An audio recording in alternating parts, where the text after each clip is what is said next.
Educating the atheist.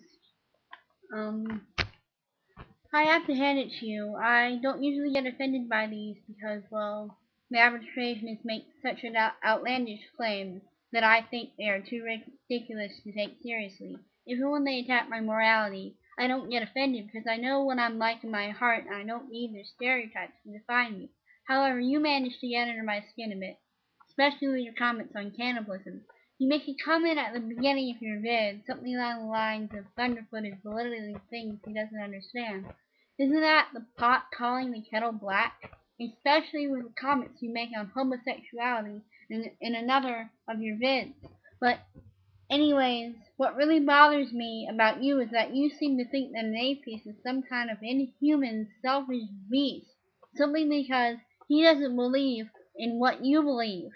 I can't speak for other people. After all, not all atheists believe the same thing, but I believe that I would never be able to kill somebody else, let alone eat them.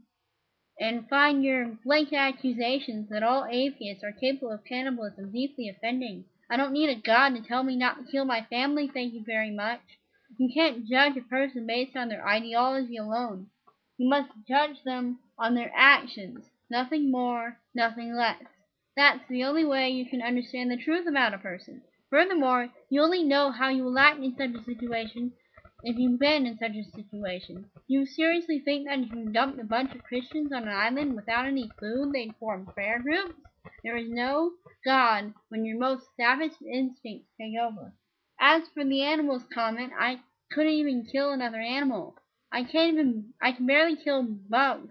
And you're trying to say that I am a vile, despicable, savage monster because I'm an atheist? You don't know me. I don't know you. So why the hell do you feel you have the power to make such all-knowing claims? The reason why I don't go around killing people is that, like most of my species, I possess a trait known as empathy. Empathy developed, like most things, due to evolution because creatures that cooperate with each other survive more. Yes, piranhas are cannibals, but such behavior is not exactly normal. And even so, fish species are more in tune with their most basic instincts than a mammal, for example. It's amazing how you can take virtually anything written in the past and say that it predicts the future. Nostradamus, for example.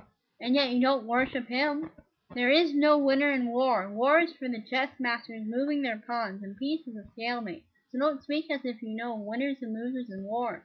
You seem to think that war is some kind of a game, where as long as we have the correct rule manual, then everything will be fine and dandy. The bad part here is that you meekly feel that killing each other is the natural order of the world. Yet, curiously enough, you blame atheists for supposedly expressing the same philosophy when you spoke of cannibalism, that survival of oneself and of the fittest triumphs over everything else. People like you who throw up their heads and claim that a world free from war is impossible ensures that the world will never change. Thunderfoot does what he does so that people like you would be forced to show evidence for their theories and claims, not simply sell fairy tales to the desperate, gullible masses. In that way, we can have a true understanding of the world we live in and not some falsified fairyland.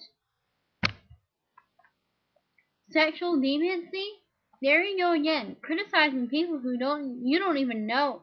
Personally, I think that relationships where the participants love and care for each other, whatever kind they may be, are far superior to those which only bear the moniker of marriage. But I think that neither you or I has a place in judging people. Yet still, AIDS is not only a homosexual disease. Get that through your pea-sized brain.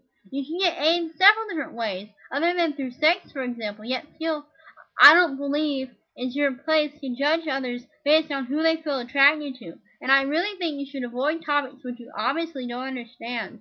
The world would be such a better place if the ignorant would keep their mouths shut.